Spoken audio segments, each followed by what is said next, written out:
How would you characterize the current situation with respect to the former Ford property? How do you feel the city of Hapeville should handle the problem of that facility?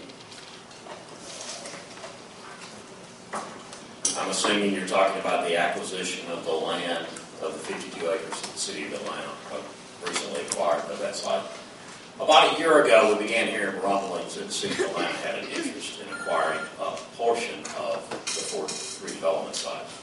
Jacoby Development acquired the land right after Ford's departure. They did all the environmental remediation, cleaned the land up, and then the economy turned south. Jacoby Development brought many, many people our way. This plan fell through, that plan fell through, and like I say, a year ago, they started rumbling about Atlanta wanting to buy the site. We immediately began contacting our representatives in Washington, and the response I got from Washington and from the governor was, what do you want me to do about it? Because the Federal Aviation Administration has had a problem with 30 acres of that site since day one. It's called the Runway Protection Zone. It is the area at the foot of the runway that is the crux of where the planes fly in. It's a direct flight path. And the FAA has never wanted any development on that land. They succumbed to the fact that parking could go on that land, so that since it was privately owned and the FAA did not own the air rights to that property, they succumbed to parking. And the Development Authority worked in conjunction with Jacoby to try to put a parking deal together. But we had no assurance that we were going to have permitted access to the airport once that parking operation got up and going. So after that, then the rumblings started coming about Porsche. And once the things started coming out about Porsche, we all felt better. We felt it was what Jacoby needed. Their investors were getting restless. They needed something to happen. And when Porsche occurred, it turned the light back on. And we felt very confident. And I read about the city of Atlanta buying that 52 acres in the paper, just like the rest of you did. They did it behind our back.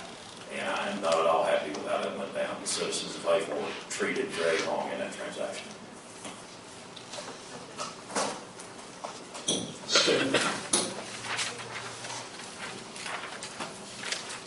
I think what we all have to come to recognize is that it is an issue of money talks. I think about looking in the newspaper, and when I shop up in Buckhead, the streets of Buckhead, I think we're fortunate. At least Jacoby cleared the property and didn't have cranes up half-built buildings. So I think if there's something that is beneficial about that, they got the land cleared, they got the all of the environmental issues cleared up. And to me, instead of thinking, who can we blame or what can how we were treated unfairly, I think the issue is where do we go? And I think we have to play the cards we're dealt. I think you take, Porsche, you encourage them. If there's a small piece of property left, sir, I think there is, that can still have some Jacoby input. I think we, work with those folks and, try to get something done. It's a terrible thing in business when somebody lies to you, but you can't be sure, that that's just not going to happen. And it does happen in today's society, and it's all about the money. When I was in the bond business, there's two things that drive the market. It's fear and greed.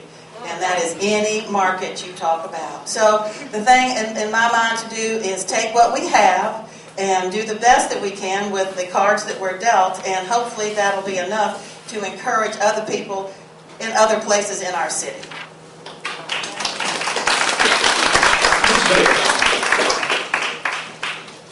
Well, I think this was upsetting for all of us. We lost 52 acres that's in Hapeville. We may lose another 30 acres that's in Hapeville because Atlanta has an option on 30 acres that Porsche has an option on. I think that we need someone working for us so that there is a plan B when plan A goes awry. You certainly don't think that the city of Atlanta was able to get Porsche to come to Hapeville because they don't have a director of economic development or an economic development department.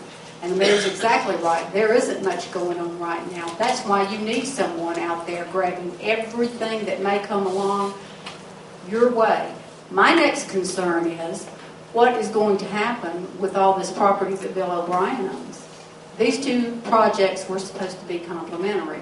I hope that Portia purchases that 30 acres they have an option on and that they build on it, because that makes me fearful that something may happen to this property over here.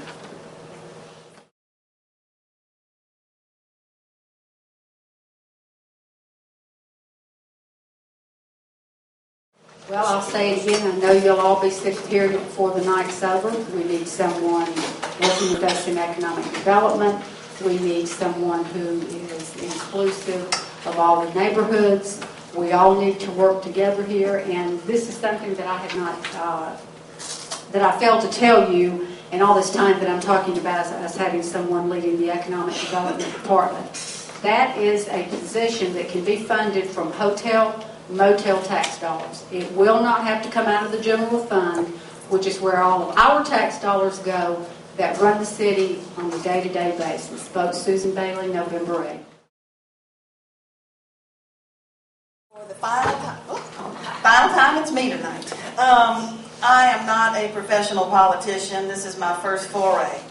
What I have is 42 years of business expense in the finance area. I have 8 years of experience with this city's financial services and operating system. I have seen where some of the money goes. I think there's a bit of a disconnect between the administration, the elected, and the appointed that is not made apparent to the citizens. I think that we are outsourcing some things that can be done in-house by the people who are there, if they have the training, if they take the time, if they use the system that is in place. I believe that this is a great place to live. Honesty, integrity, and trust, that's what you'll get from me. There's an old cartoon, Popeye the Sailor Man. I am what I am, and that's all that I am. And that's what I will be, as a hardworking mayor for you. Please vote for me. Check my website, dianeformayor.com. I stand before you tonight having served for, as I said earlier, almost 14 years. I've seen a lot change in people. Not all good, but a lot of good has changed since I first came in office. Having the rearview mirror of 49 years living here, I've seen a lot change. I've seen a lot of good things change. And I want to close by talking about some good things tonight.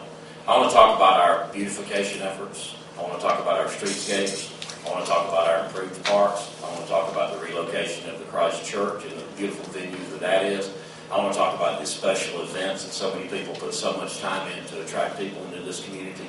And while that may not represent an economic development director sitting in a chair, it shows that the city is dedicated to economic development because of the various things that we're doing to beautify the city.